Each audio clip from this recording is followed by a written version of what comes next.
সন্ধ্যা। আপনাদের সাথেই আছি আমি শাকিলা মতিন মৃদুলা। প্রিয় দর্শক শ্রোতা, বর্ষার এই সন্ধ্যায় সবাইকে স্বাগত জানাচ্ছি শুভ সন্ধ্যার আজকের আয়োজনে। আজকে শুভ সন্ধ্যায় থাকছে চলতে থাকা প্রদর্শনী, এনটিভি হাইলাইটস এবং জনপ্রিয় মিউজিক কম্পোজার মীর মাসুমের সঙ্গে আলাপচারিতা। প্রথমেই চলতে থাকা প্রদর্শনী।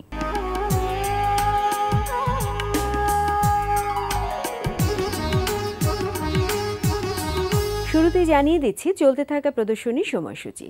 ধানমন্ডির আলিয়াস প্রসেসের লা গ্যালারিতে অনুষ্ঠিত হচ্ছে অভিশঙ্কর আইনের একক চিত্রকলা প্রদর্শনী ম্যানগ্রোভ পোর্টাল। প্রদর্শনী চলবে 19 জুলাই পর্যন্ত। এবার এনটিভি হাইলাইটস।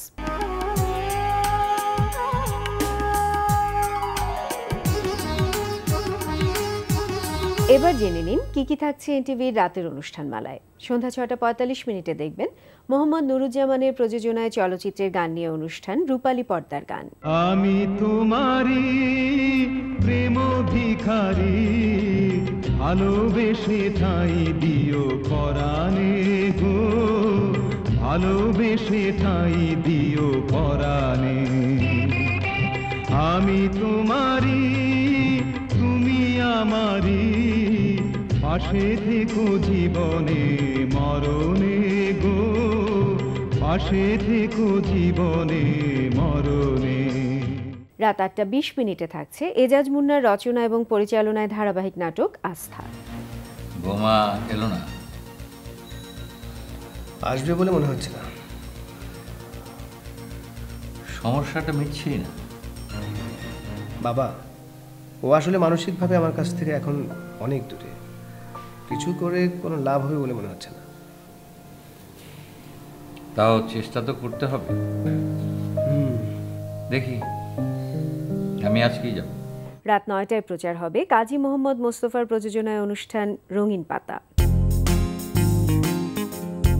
খবরের কাগজের সব গুরুগম্ভীর পাতার মধ্যে যে পাতাটি সবার মনে দাগ কেটে যায় এবং সবার খুব কাঙ্ক্ষিত থাকে সেটি হচ্ছে বিনোদনের পাতা বা রঙিন পাতা। আমার মনে হয় যে এভাবে নিজের ঢোল নিজে পেটানোর বয়স চলে গেছে। আমরা সবাই সবার সাথে কানেক্টেড, রাইট, এক্স্যাক্টলি। এবং এখানে পারস্পরিক রেসপেক্টনেসটা খুবই ইম্পর্টেন্ট। আমার কাজ হচ্ছে আমি এন্টারটেইনার হিসেবে বাংলাদেশের মানুষকে ভালোবেসে যতটুকু এন্টারটেইনমেন্ট দিতে পারি সেটাই আমার কাজ।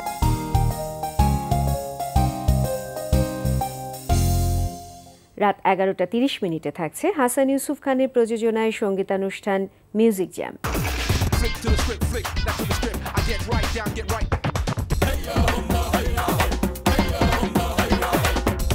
রাত 12:10 থাকছে টক শো এই সময়।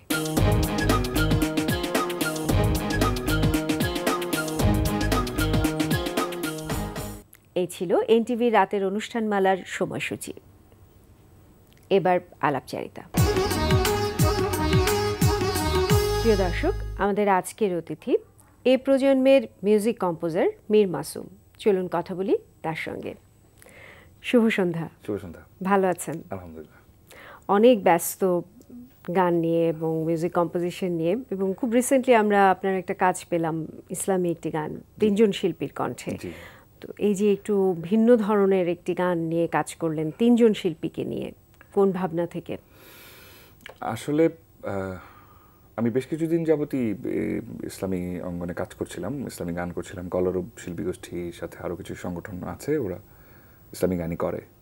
তো ওদের সাথে কাজ করতে করতে আসলে আমার মনে হলো যে ওই জায়গাটাতে একটু কিছুর অভাব আছে। আই মিন, যারা ওই গানগুলো মানে ইসলামী অঙ্গন থেকে এসে ইসলামী গান করেন তারা কেউই ওয়েল প্র্যাকটিসড বা ওয়েল রিহার্সড বা ওয়েল লার্নড না। মানে গান সম্বন্ধে তাদের ধারণা খুবই কম বা শিখে আসা না।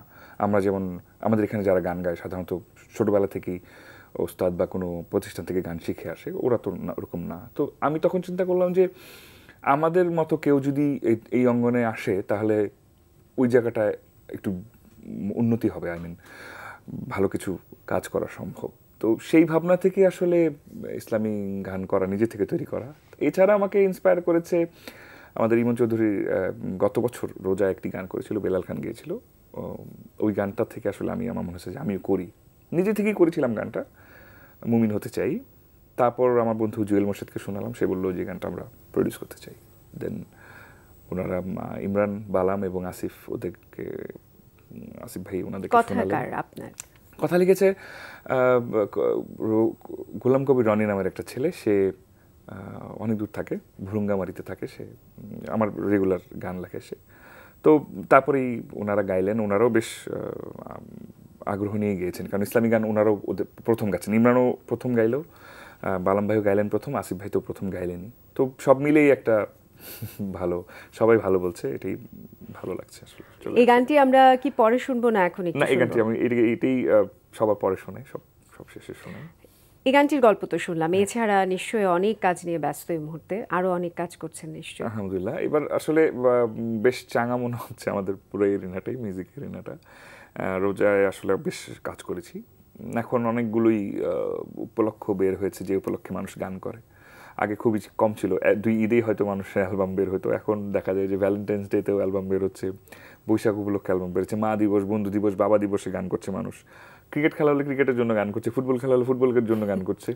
শুধু তাই না, রোজার মাসের জন্য স্পেশালি ইসলামী গান করছে। সো এখন আসলে গানের অঙ্গনটা অনেক বড় হয়েছে, যে কারণে কাজের ব্যস্ততাও বেড়েছে। আপনি যেটা বললেন যে গানের অঙ্গন বেড়েছে, আবার অনেকে কিন্তু ভিন্ন মত পোষণ করছে যে গানটা পৌঁছচ্ছে না, যেহেতু সিডির মার্কেটটা এখন, অডিও বাজারটা ধস নেমেছে। আবার অন্যদিকে কিন্তু ইন্টারনেটের মাধ্যমেও অনেক বেশি ব্যাপকভাবে প্রচার হচ্ছে। আসলে কোনটা আমরা ধরে নেব যে আসলে কি হচ্ছে? আমি আসলে ছোট মানুষ তো খুব বেশি বুঝি না, কিন্তু আমার হিসাবে বলে যে আসলে আমরা যখন ক্যাসেটে গান শুনতাম সবাই বলতো যে ক্যাসেটে গান শুনতাম, এখন আর ওই যুগ নাই। ঠিক আছে, ক্যাসেটের টেপের যুগের সময় কিন্তু অনেক অ্যালবাম বের হতো, আপনি কি সব শুনতেন না? এখন অনেক গান বের হয়, তখন যা বের হতো তার চেয়ে হয়তো কয়েকশো গুণ বেশি, কারণ সুযোগ বেশি, ঘরে ঘরে স্টুডিও আছে, অনেক মিউজিশিয়ানসের পরিমাণ বেড়েছে, তাই কম্পোজারদের পরিমাণ বেড়েছে, তাই কম্পোজিশন বেশি হচ্ছে, ক্ষেত্র বেড়েছে, তাই বেশি গান হচ্ছে। সব গান কি আমরা শুনছি? সব গান প্রচার হচ্ছে? সব গান কি প্রচার হওয়ার মতো? সো আসলে যেই গানটা ভালো সেই গানটাই মানুষ শুনতে পাচ্ছে, সেই গানটাই প্রচার হচ্ছে, সেই গানটাই মানুষ দেখতে পাচ্ছে বেশি। যেটা আপনি বললেন যে আসলে ক্যাসেট থেকে সিডির যুগ, এবং সিডির থেকে এখন ইউটিউবে অনেক বেশি, এবং দেখা যাচ্ছে MP3-তে, এবং বিভিন্ন মোবাইল মাধ্যমে গান শোনা হচ্ছে। আসলে এটা প্রযুক্তির সময়ের দাবি। হ্যাঁ, সময় বলে দেবে আসলে কোন গানটা সুবিধাও থাকবে। বলতে পারেন, এটা এক ধরনের সুযোগ সুবিধাও বলতে পারেন। ইউটিউব আসাতে আমাদের সবার জন্য হাতে নাগালে চলে এসছে। ওরা দাবি করে যে পৃথিবীর সবচেয়ে বড় সঙ্গীত ভান্ডার ইউটিউব। হ্যাঁ, ইভেন শুধু গানের ক্ষেত্রে না, ইউটিউব এখন শিক্ষারও জায়গা। অনেকে বলছে YouTube is the best teacher. আসলে কে কিভাবে ব্যবহার করছে সেটা বিষয়। আপনি তো দীর্ঘদিন ধরে এই সঙ্গীত অঙ্গনেই আছেন, প্রায় 15 বছর ধরে আছেন সোলসের সাথে। তার আগে ছিলেন খুব সম্ভবত মনিটর ব্যান্ডের সাথে। সেই যাত্রার গল্পটা একটু বলুন। আমি ছোটবেলা থেকে গান শিখি, আমার গুরু শ্রী হরিমোহন দেবনাথ। গান শিখে শিখে বড় হয়েছে, আসলে বাবা মা চাচ্ছিলেন গান শিখি। তো তারপরে কলেজের লাইফে আসার পর একটা ব্যান্ড করি, নাম ক্রাইসিস, তখন আমি সাভারে থাকতাম। তো তারপরে আস্তে আস্তে ঢাকামুখী হওয়া, কিবোর্ড বাজানো, আমি স্টেজ শো করতাম অনেক। আমি 2008 পর্যন্ত আমি স্টেজ শো করেছি কলেজ থেকেই, কলেজ জীবন থেকে। হ্যাঁ, 98 থেকে 2010 10 ইয়ার্স আমি স্টেজে বাজিয়েছি। ছোটো ছোটো শো থাকে, একদমই স্টেজ, গায়ে হলুদ থেকে শুরু করে বিভিন্ন অনুষ্ঠানে বাজাতাম। তখন অলরেডি আমি 2003 তখন সোলসে বাজাই, তারপরও প্র্যাকটিসটা জারি রেখেছি, কারণ লাইভ বাজানো ইজ এ গুড প্র্যাকটিস। তার আগে আমি মনিটরে বাজাতাম, তারপর সোলসে বাজাতে বাজাতে আস্তে আস্তে নিজের একটা জায়গা তৈরি করার চেষ্টা করলাম, যে নিজে আস্তে আস্তে মিউজিক অ্যারেঞ্জমেন্ট শুরু করি। তারপরে সেখান থেকে আস্তে আস্তে গান শুরু করলাম। তো এখন এভাবেই চলছে আলহামদুলিল্লাহ। কখনো কি ভেবেছিলেন একেবারে প্রফেশনালি যে মিউজিক কে নেবেন? আমার মনে হয় এটা কেউই কখনো ভাবে না। সবাই শখ থেকেই শুরু করে, প্রথমে গান শেখাটা হয় বাবা মার শখ, নাহলে তার নিজের শখে শুরু করে। তারপরে আস্তে আস্তে জিনিসটা কখন প্রফেশন হয়ে যায় সে নিজেও হয়তো জানে না। গান শেখা তো শুরু করেছিলেন নিশ্চয়ই ক্লাসিক্যাল কিংবা অন্য, কিন্তু পরবর্তীতে তো ব্যান্ড করেছিলেন, একেবারে নামও ছিল ক্রাইসিস। ক্রাইসিস একটা ফাঙ্ক রক ব্যান্ড ছিল, একেবারে ডিফারেন্ট। আসলে ডিফারেন্ট। এই ইচ্ছেটা কেন হলো? না, আসলে দেখেন, আমরা যারা এই দেশে জন্মগ্রহণ করি, এই দেশে আমরা যারা বাংলা গান করি, আমাদের বেসিক ক্লাসিক্যাল মিউজিকে হওয়া উচিত। কারণ আমরা দিন শেষে বাংলা গানই করব, দিন শেষে আমি ইংরেজি গান করব না। কিন্তু সো আমি যদি বাংলা গানটাই ভালোভাবে না শিখি, বাংলা গান কীভাবে করব? তো ক্লাসিক্যাল শেখার কোনো বিকল্প নেই, বেসটা থাকতেই হবে। তারপরে কে গিটার বাজানো শিখলো, কিবোর্ড বাজানো শিখলো, পিয়ানো বাজানো শিখলো, অবশ্যই শিখবে, কেন শিখবে না? না হলে সেই ইনস্ট্রুমেন্টগুলো বাজাতে পারবেই না। একজন ক্লাসিক্যাল মিউজিক শিখে অবশ্যই গিটার বাজাতে পারবে না। সো তার শিখতেই হবে যদি ব্যান্ড মিউজিক বা ওয়েস্টার্ন মিউজিক করতে চায়। তারপরে আস্তে আস্তে হয় কি, গান ঠিকই শিখেছি ক্লাসিক্যাল, কিন্তু শুনতাম তো সবসময় ইংরেজি গান বা হার্ড রক গান বা প্রোগ্রেসিভ রক গান শুনতাম। তো সেই থেকে আস্তে আস্তে আরও বন্ধু যারা গিটার বাজাতেন, ড্রামস বাজাতেন, একজন গান গাইতেন, তো একটা এটাও যেন কীভাবে হয়ে যায় আসলে, 4-5জন বন্ধু একসাথে আড্ডা দিচ্ছেন, ও গিটার বাজায়, চল তো একটু বসি একদিন একটু প্র্যাকটিস করি, একটু প্র্যাকটিস করলেন ভালো লাগছে, তারপরে প্র্যাকটিসটা 2 দিন 3 দিন কন্টিনিউ হতে হতে অটোমেটিক্যালি এটা একটা ব্যান্ড হয়ে যায়। ওটা কেউ ইচ্ছা করে আসলে মনে হয় করে না কখনো, মিলেই একটা ব্যান্ড হয়ে যায়। তো এই যে আপনি বললেন যে শুনতেন বেশি ইংরেজি গান এবং রক গান, ভালো লাগাটা কোন গানের প্রতি? গান আসলে আমার হিসেবে সব ধরনের মিউজিক শোনা উচিত। আমার মনে হয় অ্যাজ এ মিউজিক কম্পোজার বা একজন মিউজিশিয়ানের সব ধরনের গানই শোনা উচিত, এবং সে সব ধরনের মিউজিকই শুনে। আমি সব ধরনের মিউজিক শুনি। আমি পিঙ্ক ফ্লয়েড থেকে শুরু করে হ্যান্স জিমার শুনি, জন উইলিয়াম থেকে শুরু করে এখানে বাংলাদেশের আমি ইমরান, হৃদয় খান, হাবিব, ফুয়াদ, আমি সবার মিউজিক শুনি। দিন শেষ আপনাকে ঠিক করতে হবে যে আপনি আপনার এন্টারটেনমেন্ট অথবা আপনি আপনার শিক্ষার জন্য কি মিউজিকটা শেষমেশ শুনবেন, যেটা থেকে আপনি কিছু শিখতে পারবেন। আপনি তো দীর্ঘ সময় ধরে সোলস ব্যান্ডের সাথে আছেন, এবং সোলস ব্যান্ডের অসংখ্য জনপ্রিয় গান যে এখনও এত বছর পরেও সবার গুনগুনিয়ে গায় এবং সবাই শোনে, এই যে ব্যান্ডের গানেরও টিকে থাকা, এটাকে আপনি কিভাবে মূল্যায়ন করবেন? অনেকেই কিন্তু একসময় বলতো যে ব্যান্ডের গান আসলে হারিয়ে যাবে। গান টিকে থাকে কথায়, সুরেও না, সঙ্গীতেও না। কথা, যদি গানের কথা হৃদয় ছুঁয়ে যায়, সেই গানের কথাই টিকে থাকে সারা জীবন ধরে, এবং সেই কথাই যুগ যুগ জিনিসটাকে নিয়ে যায়। কালজয়ী যে ব্যাপারটা, সেটা কথাই হয়। মন শুধু মন ছুঁয়েছে, অথবা মুখরিত জীবনে চলার বাকি, অথবা নিঃসঙ্গতা, অথবা এমন পরিচয়, এই কথাগুলো তখন কেউ আগে শুনেনি কখনো। এখনো শুনলে মনে হয় যে কালকে তৈরি করা গান। সো কীভাবে হয়েছে? কথায়। আর সোলস বরাবরই হচ্ছে মানুষের জন্য গান, মানে নিজেদের পছন্দ তো বটেই, বাট যেটা সার্বজনীন, একটা ছোট বাচ্চা থেকে শুরু করে একজন বয়স্ক মানুষ শুনলে বলবে যে না, গানটা তো ভালোই, শুনতে ভালো লাগছে, এরকম গান তৈরি করেছে, এখনও চেষ্টা করে যাচ্ছে। এই জিনিসটাই আসলে আমার মনে হয় একটা মিউজিক কে বা একটা গানকে অনেক দূর নিয়ে যায়। আপনি 15 বছর ধরে শুধুমাত্র সোলসের সাথেই কাজ করছেন। 15 বছর কিন্তু অনেক সময়, এবং আপনার চোখের সামনে নিশ্চয়ই আপনার চাইতে অনেক অল্প বয়সীরা এসছে, এই জায়গাটা ছেড়ে দিয়ে গেছে, আবার আসবে নতুনরা। তো এই যে পরিবর্তনটা, এবং ব্যান্ডের গানের ধারায় কিংবা রক মিউজিকের ধারায় যে তরুণ প্রজন্মের আসার প্রবণতা, এবং এখন কিন্তু খুব আগ্রহ সবার ভেতরে, মানে সবাই চায় যে একটু গান করি, তো এটাকে আপনি কিভাবে মূল্যায়ন করবেন, যেটা আসলে তাদের কতটুকু সাপোর্ট দিচ্ছে সোসাইটি? আসলে তো ব্যান্ড মিউজিকটা ইয়াংদেরই ছিল, ইয়াংরাই করেছে ব্যান্ড মিউজিক, সবসময় করেছে rock music, band music, hard rock এখনও করছেন যারা। এটা আমার মনে হয় যে একটা বয়সের ব্যাপার। আমিও যখন মেগাডেথ, আয়রন মেডেন শুনেই ঘুমাইতাম আমি, না হলে আমার ঘুম আসতো না। তো দোজ আর হার্ড রক মিউজিকস। এখন কি পরিবর্তন হয়েছে? ব্যাপারটা ডিফারেন্ট হয়েছে। এখন আমার মনে হয় আমি রবীন্দ্রসঙ্গীত শুনি। এখন কি হার্ড মিউজিক শুনলে ঘুম ভেঙে যায়? এখন আমি নিতেই পারি না ওই সাউন্ডটা, কেন জানি হয়েছে আমার এরকম। সো এটা একদমই বয়সের ব্যাপার। আমার মনে হয় এখন যে হার্ড রক শুনছে, সে একটা বয়সের পর 35-40 পরে আমার মনে হয় না ওই সেই ব্যাপারটা শুনতে পারবে। সো কিন্তু একজন কম্পোজার বা একজন মিউজিশিয়ানের ক্ষেত্রে আবার ডিফারেন্ট। সে যে মিউজিকটা পছন্দ করে সেই ওই মিউজিকটাই ক্যারি করে সবসময়। সে যে হার্ড রক মিউজিক করে বা মেটালিকার ভোকালিস্ট বা মেটালিকা ব্যান্ডটা, কখনো ওরা জ্যাজ মিউজিক করবে না, ওরা ওদের মিউজিকটাই করবে। খুব স্বাভাবিক, খুব স্বাভাবিক।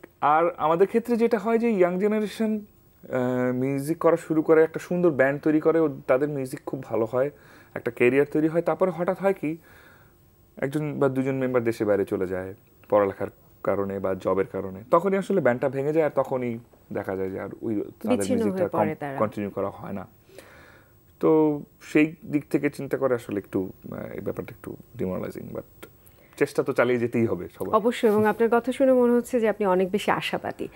আসলে একটু ভিন্ন ধারায় গেলে একটু সমস্যা থাকবেই, কিন্তু টিকে থাকার জন্য মনোবল থাকতে হবে, চেষ্টা, মনোবল এবং একাগ্রতা এবং ধৈর্যটা থাকতে হবে, থাকতেই হবে। শেষে চলে এসেছি, আপনি বলেছিলেন শেষে গান শোনাবেন। আচ্ছা ঠিক আছে।